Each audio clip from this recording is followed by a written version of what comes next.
Diz assim a palavra: ouvistes que foi dito aos antigos: não matarás. E quem matar estará sujeito a julgamento. Eu, porém, vos digo que todo aquele que sem motivo se irar contra seu irmão estará sujeito a julgamento. E quem proferir um insulto a seu irmão estará sujeito a julgamento do tribunal. E quem lhe chamar tolo estará sujeito ao inferno de fogo.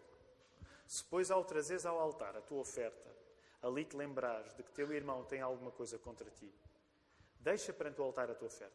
Vai primeiro reconciliar-te com o teu irmão e então, voltando, faz a tua oferta. Entra em acordo sem demora com o teu adversário enquanto estás com ele a caminho, para que o adversário não te entregue ao juiz, o juiz ao oficial de justiça, e sejas recolhido à prisão. Em verdade te digo que não sairás dali enquanto não pagares o último centavo. Ainda antes de podermos nos sentar e regressar à palavra, vamos aproveitar alguns momentos para nos saudarmos uns aos outros, sobretudo aqueles que nos visitam, e se for caso disso, eventualmente até orar por alguém que tenha essa necessidade. Vamos orar. E há uns meses para cá, nós temos estado a estudar o Sermão do Monte, e um dos desafios simples que começámos por colocar a todos era o desafio para a memorização de pelo menos uma parte inicial do Sermão do Monte, as bem-aventuranças, também chamadas de beatitudes. Então, por isso, a cada domingo que nós temos estudado o Sermão do Monte, temos relembrado e recitado as bem-aventuranças. E é a oportunidade que vamos ter agora. Portanto, o Ricardo está a projetar rapidamente os textos, apenas para, se alguém estava mais esquecido de se lembrar.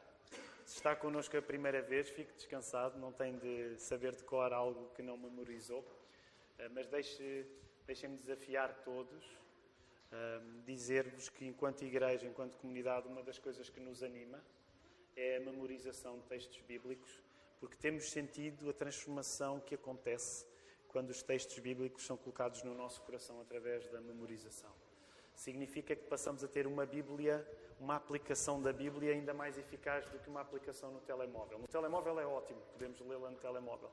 Mas sabem que a memorização da Bíblia é ter a aplicação no nosso cérebro, não é? No nosso coração.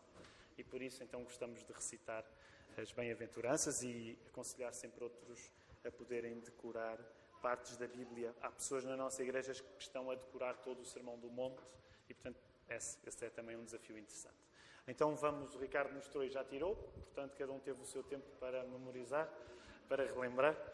Vamos dizê-los de cor então os primeiros 12 versos do Sermão do Monte. Vendo Jesus as multidões, subiu ao monte e como se assentasse, aproximaram-se os seus discípulos. E ele passou a ensiná-los, dizendo: bem-aventurados os humildes de espírito, porque deles é o reino dos céus. Bem-aventurados os que choram, porque serão consolados. Bem-aventurados os mansos, porque herdarão a terra. Bem-aventurados os que têm fome e sede de justiça, porque serão fartos. Bem-aventurados os misericordiosos, porque alcançarão misericórdia. Bem-aventurados os limpos de coração, porque verão a Deus. Bem-aventurados os pacificadores, porque serão chamados filhos de Deus. Bem-aventurados os perseguidos por causa da justiça, porque deles é o reino dos céus. Bem-aventurados sois quando por minha causa vos injuriarem e vos perseguirem e, mentindo, disserem todo o mal contra vós. Regozijai-vos e exultai, porque é grande o vosso galardão nos céus, pois assim perseguiram aos profetas que vieram antes de vós. Muito bem, muito bem. Vamos então colocar os nossos olhos, já não nas bem-aventuranças, mas nesse excerto que nós lemos, entre o verso 21 e o verso 26. É o terceiro sermão que estamos a passar nesta secção do texto. E com a ajuda de Deus será o último. Mas é preciso a ajuda de Deus. E até porque temos a ceia para tomar também. Temos muitas coisas à nossa frente, mas eu quero animar-vos. Aliás, deixem apenas reforçar um anúncio que foi feito pelo pastor Mark, logo ao início. Não se vai embora desta igreja, nesta manhã, se têm algum motivo de oração que gostássemos que orássemos já. E às vezes pode até não ser propriamente um motivo, às vezes pode ser uma sensação de fraqueza, pode ser alguma tristeza e que nem lhe interessa até partilhar, mas que saiba que o poder da oração possa contribuir para o aliviar. Então, nós não gostaríamos que ninguém viesse a esta igreja, a esta casa de oração, e podendo ter a oportunidade de nós apenas orarmos por vós. Não é magia, os pastores e os diáconos não têm magia para fazer, mas invocar a bênção de Deus na vossa vida. Portanto, se há algum motivo de oração que têm e que gostariam que ainda hoje orássemos por vós, por favor, socorram-se de qualquer diácono ou pastor.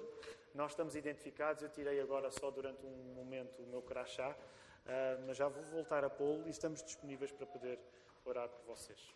Esse é um privilégio da nossa igreja. Naturalmente, se também se sentir constrangido, então faça como o pastor Mark indicou, escreva o seu motivo. Também compreendemos que há pessoas que não se sentem tão à vontade e queremos respeitar esse recado também. Hoje o meu plano no sermão é irmos ao conteúdo desta meia dúzia de versos. Isto porque nos 2 domingos anteriores nós não fomos tanto ao conteúdo, mas tratámos mais o texto bíblico a partir do facto de estarmos a entrar numa nova fase do Sermão do Monte. Não é? O grande assunto do Sermão do Monte, nestes 3 capítulos em que Jesus o prega, é o reino de Deus.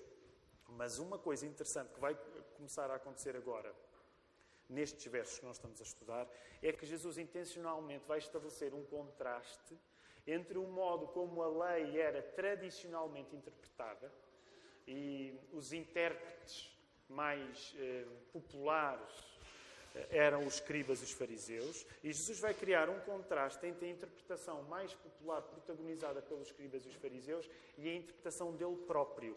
A interpretação de Jesus é a interpretação certa, não é? Portanto, se tu tiveres de escolher entre a interpretação dos escribas e dos fariseus e a interpretação de Jesus, escolhe sempre a interpretação de Jesus. Porque Jesus, queremos nós, como o próprio Deus, Deus Filho, Ele vai explicar qual é o plano de Deus para a lei que os judeus tinham recebido no Velho Testamento. Então, como estes são assuntos assim com alguma densidade e como nós somos uma igreja com pastores um bocado chatos, então, primeiro que comecemos a ir aos versos, nós demoramos muito tempo a tentar explicar o contexto. Agora, eu espero que os 2 domingos onde nós estivemos a explicar o contexto tenham sido úteis para vós. E esta é aquela altura em que será recomendável haver algum tipo de resposta física da vossa parte em dizer que houve utilidade em passarmos 2 domingos só a falar de contexto. E este é o tempo em que eu paro para que essa resposta física possa existir. Amém? Amém? Valeu a pena não entrarmos logo diretamente nos versos e fazermos aqui algum contexto? Sim? Pronto, então a minha oração é que hoje, ao entrarmos nas palavras de Jesus propriamente ditas, que possa ser o Espírito Santo a levar até ao vosso coração, ao vosso entendimento, aquilo que Jesus disse. Logo quero dividir o sermão em 3 partes. Na primeira parte, quero falar acerca de o que é que não matarás, não é. Primeira parte, quero falar rapidamente acerca de o que é que não matarás, que era um mandamento, não é. E já agora, para nos mantermos todos acordados, não matarás é o mandamento número 6. Okay? Não matarás é o mandamento número 6, é o 6º mandamento. Na segunda parte quero falar de o que é que Jesus nos diz que não matarás é. Se na primeira parte gostaria de explicar o que é que não matarás não é, na segunda parte gostaria de explicar o que é que Jesus diz que não matarás é. E por fim gostaria, numa terceira parte, de tentar, guiado pelo Espírito Santo, aplicar isto às nossas vidas, para que nós pudéssemos deixar que a palavra explicada estivesse a dar vida à nossa resposta a ela. Portanto, vamos sem demoras entrar no assunto. O que é que não matarás não é. Por isso vamos ter de mergulhar um pouco no Velho Testamento, para compreendermos melhor o que é que Jesus está a ensinar nesta parte do Sermão do Monte. Porque não dá para compreender bem aquilo que Jesus está a querer dizer se nós não lembrarmos aquilo que o Velho Testamento dizia. E sabem que uma coisa maravilhosa no cristianismo, na fé cristã, é que às vezes surge quase como acusação ou suspeição, que o Deus do Velho Testamento é diferente do Deus do Novo. Isso não é verdade. Há só um Deus. O Deus do Velho é o Deus do Novo. E quando nós lemos o Novo a comunicar com o Velho, nós percebemos melhor a Bíblia. Isto não é para colocar a expectativa toda nos nossos neurónios, mas é para vos dizer, e eu espero que concordem comigo, que o Espírito Santo usa os nossos neurónios para que nós possamos aceitar a palavra. Concordam? Sim? Mesmo num domingo de manhã ainda acreditam na atividade cerebral? Não é? Acreditam num milagre desse? Sabem, vinhamos pela Marginal e havia tanta gente na praia e eles não me parece que estivessem muito preocupados com muita atividade cerebral de manhã. E não estou a dizer que ir à praia não implica atividade cerebral, eu sou super fã da praia. Mas nós estamos aqui a fazer uma coisa um pouco diferente. Eu espero que vocês possam mesmo acreditar que nesta manhã o Espírito Santo tenha um plano para que estas palavras sejam comida para vocês. Eu espero que possam mesmo acreditar que nesta manhã Deus tenha um plano para que aquilo que vocês vão buscar à palavra vos alimente como nenhum homem vos pode alimentar. Amém? Então vamos começar. O que é que o mandamento de não matar não quer dizer? Em primeiro lugar, o mandamento de não matar, que é o 6º, não significa que perder a vida é um mal em si. Não matarás não significa que perder a vida é sempre uma coisa má. Se perder a vida fosse absolutamente mau, diante de um mandamento destes, os homens e as mulheres ter-se-iam tornado imortais no Monte Sinai, onde esta lei foi proferida. Percebem? Eu sei que pode parecer estúpido o que eu estou a dizer, mas se perder a vida, não matar, fosse sempre mau, mal este mandamento aparecesse, então as pessoas tinham de se tornar imortais, porque ninguém podia perder a sua vida. Porque o próprio Deus não teria legitimidade para fazer uma coisa que ele estava a dizer aos outros que os outros não podiam fazer. Concordam comigo? Logo, quando nós ouvimos não matarás, o que é que não matarás não quer dizer? Não quer dizer que perder a vida, que tirar-se a vida a alguém é sempre uma coisa má. Porquê? E deixem-me colocar isto de uma maneira um pouco áspera. Porque Deus passa a vida a tirar a vida às pessoas. Ok? Eu sei que talvez esta maneira de formular a ideia possa parecer pouco simpática.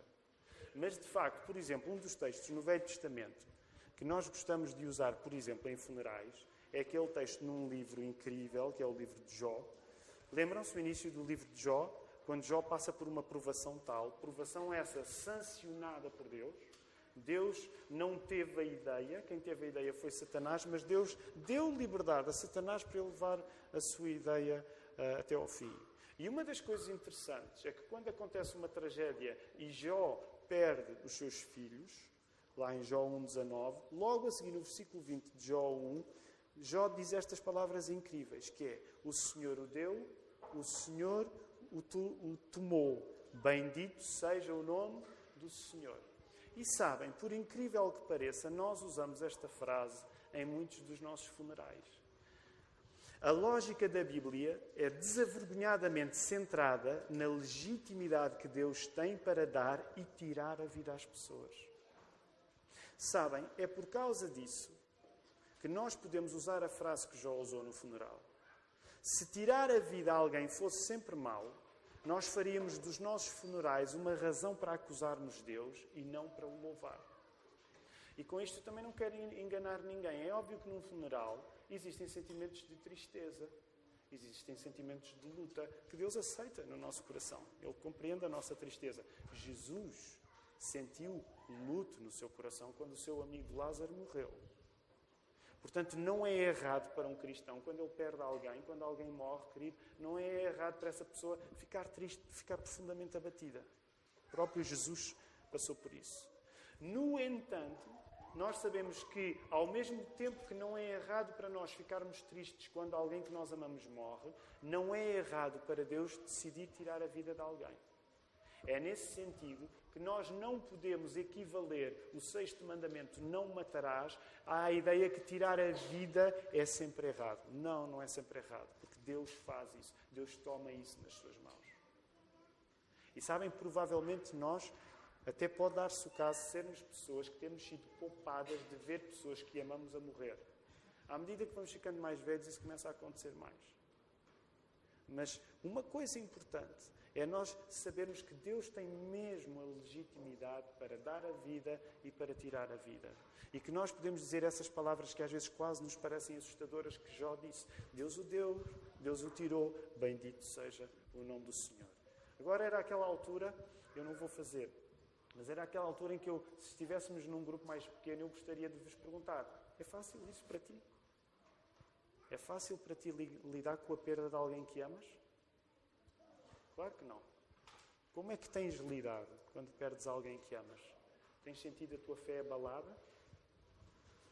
E havia muitas perguntas para fazer, mas temos outros assuntos para avançar. Há um segundo aspecto dentro deste princípio de tirar a vida, não ser sempre mau. Se o 6º mandamento, não matarás, assentasse na ideia de que tirar a vida é sempre mau, Deus não teria instaurado logo de seguida a pena de morte. Na lei que Moisés continuou a receber de Deus lá no Monte Sinai, portanto ele recebeu o decálogo, os 10 mandamentos em Êxodo 20, aqui há 3 anos estudámos esse texto. Na lei que Moisés recebeu, se é verdade que o decálogo no 6º mandamento diz não matarás, logo de seguida em Êxodo 21:12, nós vemos Deus a instaurar a pena de morte. E há quem diga: isto é uma contradição. Não, não é uma contradição. Como é que nós entendemos isto? Isto não significa, e quero ir com calma e ser explícito em relação a isto, o facto de Deus ter instaurado a pena de morte no Velho Testamento não tem de significar que hoje um cristão tem de defender a pena de morte, mas significa que algumas coisas sobre a pena de morte devem ser compreendidas antes de arrumarmos o assunto à pressa. E aqui deixem-me fazer uma crítica que já fiz há 3 anos, quando preguei sobre o 6º mandamento. Eu creio, e o meu intuito hoje não é discutir a pena de morte, mas eu creio que provavelmente nós, quando falamos no assunto da pena de morte, tratamos-o com alguma pressa e sem grande reflexão. E, sobretudo, temos o comportamento típico de pessoas do século XX ou do século XXI, que podem cair no risco daquilo que um dos escritores queridos de muitos daqui, o C.S. Lewis, dizia, que é intellectual snobbery, não é? Chronological snobbery, que é a ideia que às vezes podemos cair numa espécie de snobismo cronológico, que é, como nós hoje, num assunto como a pena de morte, somos, em Portugal, maioritariamente contra, achamos que todas as pessoas que defenderam a pena de morte, elas de certa maneira estavam moralmente menos preenchidas do que nós. E eu gostaria de vos dizer, calma quando o assunto é a pena de morte, porque Deus de facto instaurou a pena de morte. O assunto do nosso sermão não é a pena de morte, mas vale a pena seguir o raciocínio do comentário bíblico Vida Nova, de D.A. Carson, acerca deste assunto da pena de morte no contexto bíblico do Velho Testamento. E aqui quero, rapidamente, só para que possam ter algum contexto acerca da pena de morte no Velho Testamento. Se a pena para quem tirava a vida era a morte, no Velho Testamento, isto quer dizer que o 6º mandamento não condenava a pena de morte por crimes de homicídio ou mortes na guerra. No Velho Testamento, nem todas as mortes são iguais. Para que, por exemplo, se desse para distinguir mortes acidentais de mortes premeditadas. Uma das coisas engraçadas mesmo é que quando nós lemos, ainda no domingo passado o Filipe fez a pergunta, não é? Quando nós lemos a Torá, qual é a Torá? É o Pentateuco, agora ia dizer Mateus, Marcos, Lucas e João. Gênesis, Êxodo, Levítico, Números e Deuteronômio. Uma das coisas interessantes é que em alguns destes livros na Torá, nós temos tanta lei que muitas vezes é nessa altura em que nos desanimamos a ler a Bíblia, mas precisamente temos leis que vão ao detalhe de nós podermos distinguir as pessoas que justamente devem ser condenadas à morte, quando a morte foi premeditada, quando foi um homicídio, quando foi um assassinato, de mortes que não foram premeditadas. Portanto, o Velho Testamento, ao albergar a pena de morte, ele não olha para as mortes todas da mesma maneira. Aliás, lembram-se há um sermão, há umas semanas, depois na quinta-feira, não se esqueçam, temos uma reunião à quinta-feira às 8, são todos convidados a estar. Um dos propósitos da reunião de quinta-feira é nós podemos partilhar um pouco acerca do sermão e podemos ter mais oportunidade para partilharmos todos uns com os outros. E alguém dizia que tinha ficado surpreendido com a ideia de nem todos os pecados são iguais na Bíblia. De facto, eu acho que podemos dizer com alguma segurança, nem todos os pecados são iguais para Deus. Isto não quer dizer que nós começamos a fazer escalas de pecados e que desvalorizamos os pecados pequenos. Quando Jesus, no seu próprio Sermão do Monte, fala acerca de pecados, quando Jesus, no seu ministério, fala de pecados, por exemplo, que são imperdoáveis, como o pecado contra o Espírito Santo, o plano dele não é que nós desvalorizemos os pecados pequenos. O plano dele é que nós valorizemos qualquer tipo de pecado como atentados contra a santidade de Deus, contra a bondade de Deus. Logo, a própria pena de morte no Velho Testamento distinguia mortes premeditadas de mortes não premeditadas. E vou dar-vos apenas alguns exemplos. As penas do Velho Testamento, em Êxodo 21, estavam baseadas no princípio de simetria moral.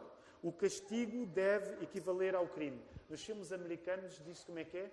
Punishment must fit the crime. É assim? É, não é? Nunca ouviram essa expressão nos filmes americanos? Vocês não veem filmes americanos, são todos europeus, só veem cinema europeu, são muito intelectuais. Assim.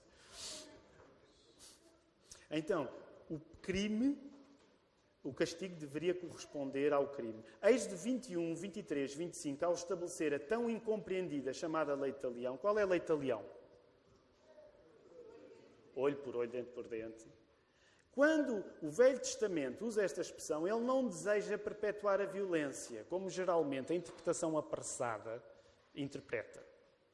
A ideia de olho por olho, dente por dente, não era perpetuar a violência, era preveni-la através de uma sanção que fosse proporcional. Neste sentido, a pena de morte não pode ser vista primariamente como um desrespeito pela vida, mas como o seu oposto, pela valorização da vida. Okay? A ideia era, se tu tiraste uma vida, tu vais ter de pagar com a mesma moeda aquilo que tu tiraste. E permitam-me este comentário, eu sei que sempre que se fala pena de morte, isto às vezes resvala um pouco, e o meu intuito não é, de facto, nós conservarmos o nosso sermão à volta disto. Mas permitam-me uma opinião, e podem não concordar comigo, ok? Podem não concordar comigo. Mas eu creio que nós, por exemplo, quando temos a lei que temos em Portugal, é uma lei que desvaloriza a vida. Quando alguém mata alguém e recebe uma pena de 20 anos, eu não sei, o máximo 25, creio eu, mas que com um bom comportamento pode sair a metade, eu acredito, esta é uma opinião, vocês não precisam partilhá-la comigo, mas eu acredito que essa é uma cultura que não valoriza a vida. Okay? Não valoriza a vida. Porque de modo algum, parece-me a mim, podem discordar de mim, de modo algum a pena correspondeu àquilo que foi retirado. Atenção com isto, eu também não estou a dizer que a pena de morte é a solução, mas estou apenas a abrir o meu coração convosco e é uma opinião. Quando se compara a lei de Moisés com as leis do Médio Oriente, naquela altura, como o Código de Hammurabi, exigia-se neste código que um homicida compensasse apenas financeiramente a família da vítima. Onde é que nós já vimos isto? A lei judaica faz diferente. A lei judaica valorizava a vida da vítima como os sistemas daquela altura não valorizavam. Por outro lado, outras leis existiam no Médio Oriente que impunham pena de morte às vezes por razões tão pequenas como as de arrombamento de uma casa. A lei judaica procura uma harmonia entre o mal feito e o castigo a aplicar. Como já vimos, isto não significa que um cristão tenha necessariamente de ser favorável à pena de morte. Devemos ter em conta que, como referência, naquela altura não havia um dispositivo como a prisão perpétua, nem os israelitas tinham um sistema jurídico e logístico que a permitisse. É provável que a pena de morte fosse aplicada apenas raramente, não a banalizando e não banalizando ao mesmo tempo o valor da vida perdida. Se um cristão não tem de ser favorável à pena de morte, deve pelo menos perceber como ela era aplicada coerentemente nos tempos bíblicos. E é aqui que eu vou terminar o assunto e é aqui que eu quero insistir. Nenhum de nós, enquanto crente, tem de concordar com a pena de morte, mas tem de, pelo menos, creio eu, moralmente entender como ela era coerentemente aplicada no Velho Testamento. E não dar aquela ideia, havia pena de morte no Velho Testamento, Deus foi evoluindo. E no Novo Testamento já não há porque ele evoluiu. Cuidado! Não separes o Deus do Velho Testamento do Deus do Novo. Vocês já me ouviram dizer muitas vezes esta frase. Muitas vezes as pessoas dizem, o Velho Testamento é aquela parte difícil, complicada, é melhor nem ir lá. Mas é no Novo Testamento que Deus sacrificou o seu Filho, não é no Velho. A coisa mais terrível que a Bíblia tem para te dizer acontece no Novo Testamento, com a morte de Jesus. Portanto, não é razoável que nós façamos do Deus do Velho Testamento uma coisa e o Deus do Novo. Eles são o mesmo e a história tem de ser lida em arco. Só para terminarmos este assunto, é interessante notar que já na lei do Velho Testamento estava manifestado o desejo de não se permitirem abusos do sistema legal. Isto porque a aplicação da lei é sempre falível. Por exemplo, há sentenças diferentes para a morte de um ladrão, em Êxodo 22, 2 e 3. Se o ladrão fosse morto de noite, o proprietário era inocente de qualquer crime. Se fosse de dia, o dono da casa era culpado de derramamento de sangue. O objetivo era que ninguém aproveitasse para matar alguém e depois, posteriormente, acusá-lo de que ele estava a roubar a sua casa. Percebem a ideia? Percebem a complexidade de um código moral de um povo que está a viver no deserto? Quem é que é juridicamente sofisticado? Eu acho que eles eram mais sofisticados do que nós. Se querem que vos diga. Sabiam distinguir uma coisa da outra. O objetivo era a justiça. Porque se assim fosse, então a lei estaria a beneficiar a parte culpada. Isto indica que até um ladrão recebia algum tipo de proteção legal na lei do Velho Testamento. A lei judaica demonstrava que não devemos acreditar que uma lei justa nunca se engana. É óbvio que a lei se engana. E a própria lei já tentava demonstrar que, querendo ser justa, qualquer lei aplicada por homens se pode enganar.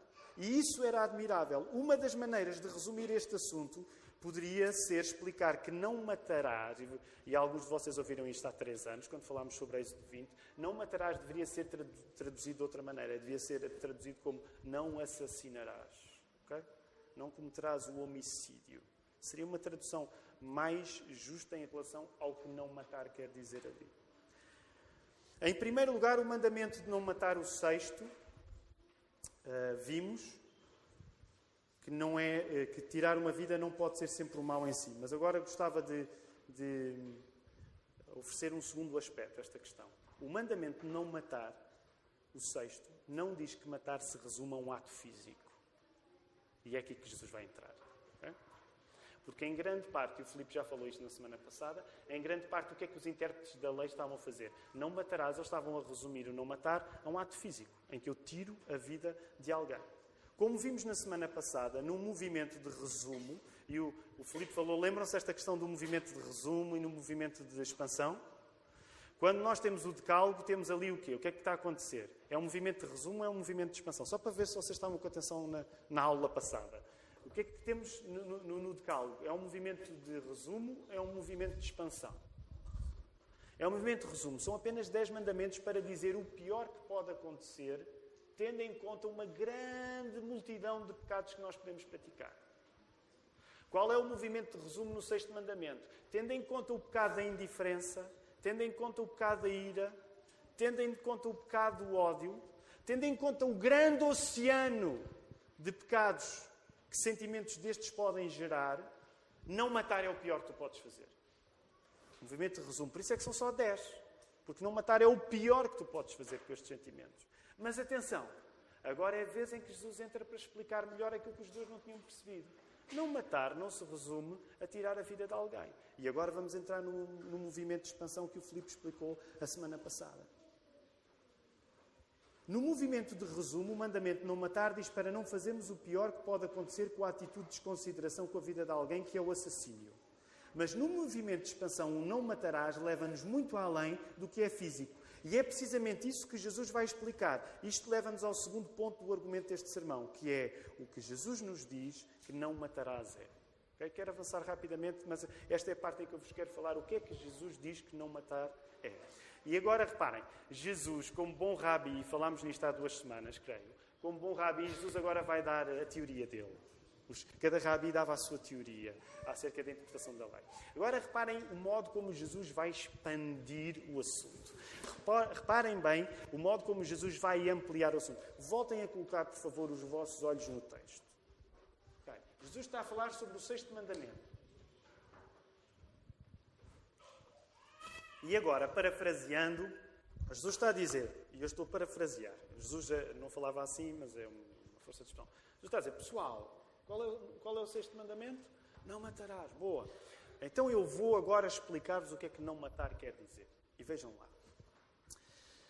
Todo aquele que sem motivo se irar contra seu irmão estará sujeito a julgamento. Isto é o que não matar quer dizer. E quem proferir um insulto a seu irmão estará sujeito a julgamento do tribunal. Isto é o que não matar quer dizer. E quem lhe chama tolo estará sujeito ao inferno de fogo. Isto é o que não matar quer dizer. Se, pois, ao trazeres ao altar a tua oferta, ali te lembrares que teu irmão tem alguma coisa contra ti, deixa perante o altar a tua oferta, vai primeiro reconciliar com o teu irmão e então, voltando, faz a tua oferta. Isto é o que não matar quer dizer. Entra em acordo sem demora com o teu adversário enquanto estás com ele a caminho, para que o adversário não te entregue ao juiz, o juiz oficial de justiça, e sejas recolhido à prisão. Em verdade te digo que não sairás dali enquanto não pagares o último centavo. Isto é o que não matar quer dizer. Jesus está a ampliar o não matarás, para a ira, para o uso de um insulto, para o chamar tolo a alguém. Jesus é bem radical a descobrir não matarás em coisas que nós hoje tomamos como corriqueiras. Quem é que aqui não tem problemas com a ira? Eu sou um dos que tem mais problemas com a ira nesta igreja. Quem é que aqui não tem problemas em resistir a insultar alguém? Quem é que aqui não tem problemas em resistir a chamar tolo a alguém? Ainda que saibamos que o peso do tolo no aramaico, o raka, era quase um palavrão. No aramaico este raka era quase palavrão. Curiosamente no grego diz-se moros, que vai dar origem ao moron no inglês. Sabias, Mark? A vossa língua é muito bíblica. Muito bíblica. Ok? Mas mesmo tendo em conta que o tolo poderia significar uma coisa pesada em aramaico e não tanto no grego, para nós seria o idiota. Mas quem é que daqui não tem problemas em resistir a chamar alguém de idiota? E idiota, até deixa-me dizer que até tratar-nos muito bem uns aos outros. Ora, Jesus coloca estas coisas que nos parecem menores a merecerem um tipo de julgamento oficial ao ponto do Sinédrio, que era o órgão religioso e civil dos judeus, e pior ainda, o Sinédrio era chamado para o assunto, e pior ainda, ele vai falar até na Gaína, que era a lixeira que ardia fora de Jerusalém, que é a expressão usada para falar acerca do inferno. Apetece-nos dizer, quando nós lemos esta palavra de Jesus, pelo menos a mim apetece-me dizer, eu estou a ser sincero com o texto, e gostaria que todos fôssemos, que exagero. Então Jesus vai explicar o que não matar é. Jesus vai dizer-me a mim o que é que não matar é. E está-me a dizer que quando eu me iro com alguém, isso é matar, que exagero. Então Jesus vai explicar o que não matar é. E está a dizer que quando eu passo por um idiota, porque há muitos e lhe chamo idiota, isso é matar a pessoa. Reparem bem a maneira como Jesus amplia o problema que está na proibição de nós não matarmos ninguém. Que exagero achar que mereço arder num fogo semelhante ao da lixeira fora de Jerusalém, a Guiína, que dá origem à palavra inferno, por uma coisa deste calibre, só por chamar tolo a alguém. E Jesus vai intensificar mais a imagem. Continua aí no texto. Ele ainda agora começou. Jesus, eu não sei, de facto, nós às vezes, eu gostava de estar com Jesus, eu gostava de estar com Jesus. Eu acho que não gostava de estar com Jesus, pelo menos quer dizer, se ele começa a falar desta maneira logo assim, estar com Jesus era realmente perigoso. Era realmente perigoso. E ele vai continuar. Reparem, a imagem agora até vai ficar um pouco cómica. Imaginem um homem a levar o seu sacrifício ao templo. O que é que era o sacrifício? Vamos lá. O que é o homem leva o sacrifício? O que é que isso significa? O que é o sacrifício? Esta Bíblia de estudo que eu ao domingo faço questão de levar para a igreja, ela pesa-me. O que é um sacrifício? Tenham medo. O que é levar um sacrifício ao templo? Isto de facto é mau sinal. Significa que vocês não têm a mínima ideia e julgam que é um grande sacrifício vir à igreja. Se calhar é, mas não se compara nada com o que os judeus tinham de fazer. Sabem o que era levar um sacrifício ao templo? Geralmente era levar o quê? Era um animal. Era levar um animal ao templo. Para lhe acontecer o que no templo? Arranjarem-se uma gaiola bonitinha onde ele estivesse caladinho, no porão do templo. O que é que ia acontecer ao animal que nós levávamos? Ele ia ser morto. Mas era um animal, ele já estava velho, é um cão meio cego, ele já era coxo, então ele... Era o melhor, ele não podia ter defeito. Então tu levas o bichinho ao teu lado, é o teu sacrifício a Deus. Repara como a cena é cómica. Tu levas o teu bichinho e de repente pensas assim, espera aí, está Jesus a dizer, reparem a maneira, Jesus é um exagerado. Se te lembrares, a caminho do tempo, tu tens um problema com o teu irmão, sabes o que é que tu vais fazer? Tu vais deixar esse animal aí, vais-te reconciliar com o teu irmão. Agora reparem, coloquem-se o exemplo é de Jesus, não me culpem a mim por este sermão, o exemplo é de Jesus, ok? Ele pôs estas... Pensem, o que é que isso significava? Tens telemóvel para dar um toque para esse irmão? Não tens, pois não? Então o que é que significa naquele mundo? Há 2000 anos, o que é que tu vais ter de fazer? Vais ter de deixar o animal lá, ok? Deixa-o no templo. Mas ele não é um animal qualquer, é o meu melhor... Eu ia dizer uma blasfémia para um judeu, ia dizer é o meu melhor porquinho, mas o porquinho não vale. Estraguei o sermão por causa disto. Mas, percebem, o melhor... Eu não posso deixá-lo lá, alguém vai pegar nela e vai... Ok, deixa o animal lá. Agora, o que é que tu vais ter de fazer? Vais ter de ir... O quê? Não há telemóveis? O que é que vais ter de fazer no mundo onde não há telemóveis? Vais ter de ir à procura da pessoa. Provavelmente vais ter de ir ter com outras pessoas que te digam onde essa pessoa está, se ela não estiver no primeiro sítio que pensaste. Vais ter de ir ter com a pessoa. Depois vais ter de pedir perdão. E conforme a pessoa, ela pode perdoar ou não, certo? Percebe a força da metáfora que Jesus está aqui a dizer. Isto provavelmente ia-te levar algum tempo, ao ponto de levar dias. Portanto, é quase anedótico o que Jesus está a dizer. Porque ele está a dizer, tu vais ter, se for preciso, perdes dias e depois tens de voltar. Claro que quando voltares, onde é que o animal foi? Ganhou pernas e disse, vou-me embora. Mas se calhar é melhor ir-me embora. Se calhar é a minha oportunidade. Agora, parte do que Jesus está aqui a dizer soa-nos a anedota, e é suposto que nos soa a anedota, para que nós entendamos o lugar que devemos ocupar diante da tentação de nós odiarmos os outros. E sabem que não há, e por isso nesta manhã ainda falávamos nisso no curso de escola dominical, por isso é que às vezes não há como uma boa caricatura para revelar verdades acerca de nós, que nós só através de uma boa caricatura é que elas conseguem ficar cá fora, à mostra. Parece uma piada, mas o que não tem graça é que Jesus quer dizer-nos que no plano original divino, estarmos proibidos de matar é simultaneamente estarmos mandatados, e deixem-me forçar aqui a palavra, mandatados, a reconciliar-nos uns com os outros. Nós estamos tão mandatados a estar bem uns com os outros que até a coisa mais importante que um judeu podia fazer, que era levar um sacrifício ao templo, até isso se torna secundário quando tu estás zangado com alguém. E coloquem-se nas sandálias dos judeus a ouvir Jesus. Eles iam dizer, Jesus, isto não me dá, eu não vou conseguir. Quantos capítulos é que vai ter este teu sermão? Jesus, 3, isto ainda é o primeiro, eu não vou aguentar, eu não chego ao segundo. Percebem a força visceral do que Jesus está a dizer? Tu, quando vais ao templo fazer a coisa mais religiosa e mais espiritual de todas, se tu estás mal com o teu irmão, tu paras a coisa mais espiritual de todas e tu vais resolver as contas com o teu irmão. Tu deixas o teu sacrifício de lado e vais resolver as coisas com o teu irmão. E a prova que isto é importante é que a pena para quem assim não procede, para quem não procura a reconciliação, é pesada. Olhem lá para os versos 23 e 26. Olhem a maneira como Jesus coloca as coisas. Que exagero. O que é que ele diz lá? Voltem a colocar os olhos aí.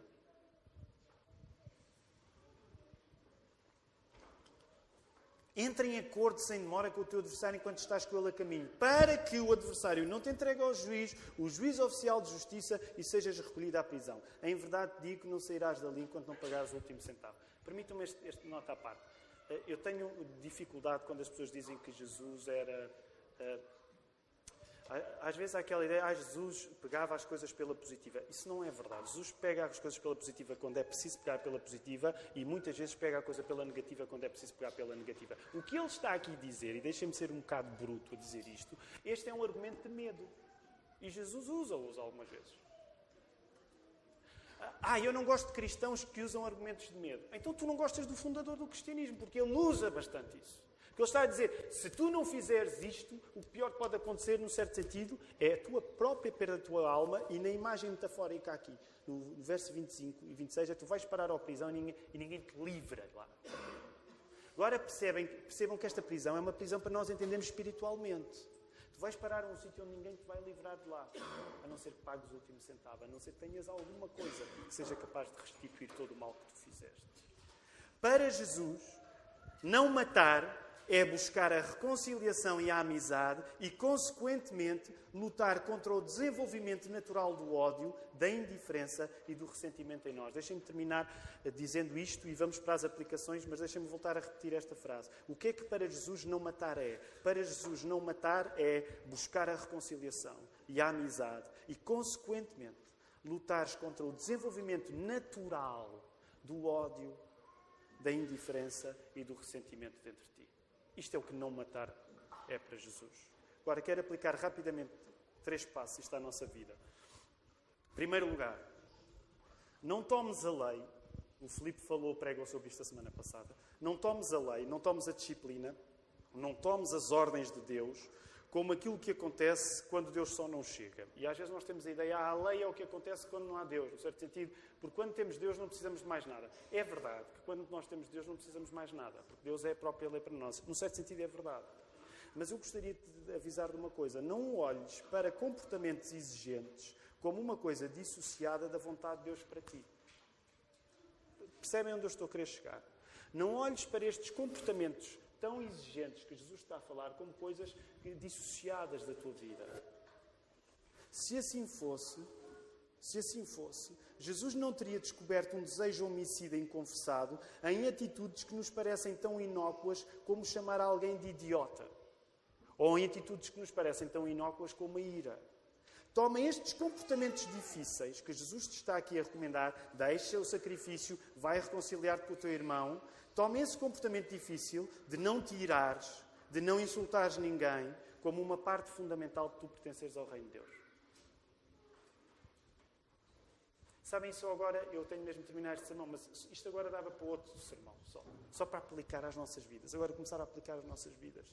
Até porque, sabem, quando nós nos vamos reconciliar com alguém, eu não me quero perder, mas a reconciliação nunca é um jogo ganho. Eu não sei quantos de vocês já tiveram conversas na vossa vida em que tiveram de pedir perdão a alguém. Sabem que há 2 hipóteses. Há mais do que 2 hipóteses, mas há 2 fundamentais, pelo menos há. A pessoa pode aceitar o vosso pedido de perdão, mas sabem que existe a possibilidade da pessoa não aceitar o vosso pedido de perdão.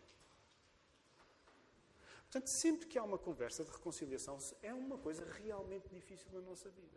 Sobretudo quando somos nós que estamos na posição de pedir perdão. Também é difícil quando somos nós na posição de perdoar.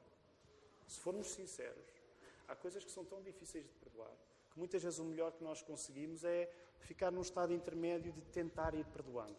E num certo sentido, sim, o perdão é uma coisa que precisamos de ir fazendo todos os dias, mesmo quando declaramos a alguém que já o tínhamos perdoado. Portanto, toma estes comportamentos difíceis de não tirares e não insultares ninguém como parte fundamental de pertenceres ao reino de Deus. Deixa que a lei de Jesus te confronte, como o Filipe falava na semana passada. Deixa que a lei de Jesus te confronte para o teu próprio bem. Segundo ponto. Só isto dava outro sermão. Não tomes a amizade e o amor pelos outros como aquilo que acontece naturalmente contigo. Um dos nossos maiores problemas hoje é nós tomarmos a nossa fé, o nosso cristianismo, como uma rampa de lançamento óbvia para sentimentos positivos. Percebem o que eu estou a querer dizer? Um dos nossos problemas hoje é que nós hoje tomamos com leveza aquilo que não devíamos tomar com leveza. Nós tomamos com leveza um sentimento como o amor e a reconciliação. E vocês já repararam que Jesus nunca usa esse tipo de pedagogia durante o Sermão do Monte? Jesus nunca toma o princípio da reconciliação ou do amor uns pelos outros como uma coisa leve e como uma coisa óbvia. Jesus, nesse aspecto, até vai pela negativa. Ele está sempre a partir do princípio que a coisa óbvia é tu não amares os outros, é tu ganhares indiferença aos outros, é tu ganhares ressentimento contra os outros. Toma antes a tua fé, e deixa-me usar uma palavra que não é agradável, mas como uma trincheira contra os poderosos adversários do ressentimento que crescem dentro do teu próprio coração. Como diz N.T. Wright, Não é nada difícil nós tornarmos contra a vida de alguém, consumindo-nos internamente num fogo semelhante ao da lixeira de Jerusalém. E acrescento eu, um verdadeiro inferno, que começando já aqui, continuará para sempre no grande lago de fogo. Logo, o que eu te quero dizer esta manhã é: determina lutares contra a ira e a maledicência como processos de te afastarem de Deus ao ponto de te poderem levar ao inferno. A ira, a maledicência, o ódio e a indiferença são aquilo que leva muitas pessoas ao inferno. Tem dúvidas disso? Tem dúvidas disso? Toma a dureza das palavras de Jesus a sério para que a amizade e a reconciliação sejam valores sobrenaturais visíveis na tua vida. E eu sei que neste sentido este sermão é um sermão muito negativo, porque eu não vou falar nas coisas positivas da amizade. Talvez para o próximo domingo, não sei.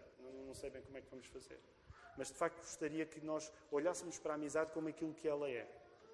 Como uma coisa difícil, uma coisa sobrenatural na nossa vida. Terceiro e último ponto. Toma Jesus como um exemplo de amizade que é capaz de apontar os nossos maiores erros ao mesmo tempo que dá a sua vida por nós. Quem é que vocês acham que durante aquela campanha de 3 anos, entre os discípulos e Jesus, quem era a pessoa que dizia... Quem era o mais duro? Quem era a pessoa que tinha palavras mais duras naquele grupo, naqueles 13? Quem era a pessoa que tinha as palavras mais duras? Jesus era a pessoa que tinha as palavras mais duras. Já pensaram nisso? E, no entanto, Ele é que era o Salvador. Foi Ele que deu a sua vida pelos outros. Agora, repara, e não dá porque o sermão tem de terminar e temos de tomar a ceia. Pensa nas amizades que tu tens. Se tu tens amizades onde ninguém pode ser duro contigo, ao ponto de dizer verdades dolorosas, num certo sentido, deixa-me exagerar agora tu não tens amizades. Tu tens conversas de conveniência. Se tu não tens nenhum amigo que é capaz de chegar ao pé de ti e dizer: Mark, estás errado. Estás errado. E sabem, muito honestamente, uma das coisas mais preciosas e mais difíceis que Deus tem estado a fazer na minha vida é eu ser capaz de ouvir os meus amigos quando eles me dizem: estás errado. Porque, sabem, alguns de vocês vão ser tentados com o mesmo com o que eu sou tentado. Se vocês forem bons com as palavras, e eu não estou a dizer com isto que sou muito bom com as palavras, mas sei-me safar mais ou menos com elas, vocês vão, usando uma expressão inglesa, talk your way out of it. Percebem? Vocês vão, através do discurso, vocês vão arranjar a vossa fuga. Eu sei porque tenho 40 anos de fazer isso. Mas quando nós percebemos o que Jesus fez por nós, que sendo a pessoa que tinha as palavras mais duras, era ao mesmo tempo a pessoa que dá a vida pelos seus amigos, lembrem-se que ele vai dizer, não é? Aquele que dá a vida pelo seu amigo, tu vais começar a ter um padrão de amizade onde tu dizes assim: olha, vem e diz-me as coisas que são difíceis para mim ouvir. Não precisas de inventar, não precisas de exagerar, mas vem e diz a verdade que eu preciso de ouvir. Vem e diz. Agora, e vou terminar, mas delirando neste sonho espiritual, imagina... E a nossa igreja tem tentado aconselhar isso. Imaginem que os vossos casamentos têm espaço para isto. Imaginem que a vossa mulher, que tu dás a oportunidade à tua mulher a dizer: força, diz aquilo que eu preciso mudar. É que geralmente ela diz, mas diz-te em circunstâncias que tu não gostas de ouvir e vice-versa. Mas imaginem em clima, em ambiente de... Não é? Tu vais ter... Sabe, vai acontecer uma coisa incrível que os millennials não sabem que é possível acontecer. Eu também não sabia. E acho que já não sou millennial. Não sou, pois não? Os millennials são só de agora. Vai acontecer uma coisa incrível, que é... vocês vão poder tornar-se amigos da pessoa por quem se apaixonaram. Quem diria? É que há alguns de nós somos especialistas em sermos inimigos das pessoas por quem nos apaixonamos. Há muitos casamentos a funcionar assim. Nós somos inimigos da pessoa por quem nos apaixonamos. Mas agora imagina que tu te tornas amigo da pessoa por quem te apaixonaste. Porquê? Porque Jesus é o modelo da amizade. Ele deu a sua vida por ti. E este é o maior conforto que tu podes ter. Disse no início deste sermão que nem sempre perder a vida era um mal. E quero voltar aqui para terminar. No caso de Jesus, foi o maior bem sempre. Jesus perdeu a sua vida por nós. É verdade que Ele ressuscitou, mas Ele perdeu a sua vida por nós. É a Jesus a quem podes e deves levar os homicídios que não cometeste, mas tu deves confessar. É o título deste sermão. Os homicídios que eu não cometi, mas que confesso. Porque há muitos homicídios que, de facto, nós não disparámos o gatilho, não empurrámos a pessoa pelas escadas. Desculpem, uma série da Netflix que nós vimos e que tinha umas escadas e eu estou agora um bocado... Foi por isso que eu e a Ruth, foi um pacto pré-nupcial. Temos de ir para uma casa que não tenha escadas, para não nos matarmos um ao outro. Não foi nada. Desculpa, Ruth. Mas demoramos no primeiro andar, isso é possível acontecer na mesma. É Jesus a quem tu podes e deves levar os homicídios que não cometeste, mas deves confessar. O perdão de Jesus externalizado na cruz é maior do que o pior que tu podes internalizar no teu coração.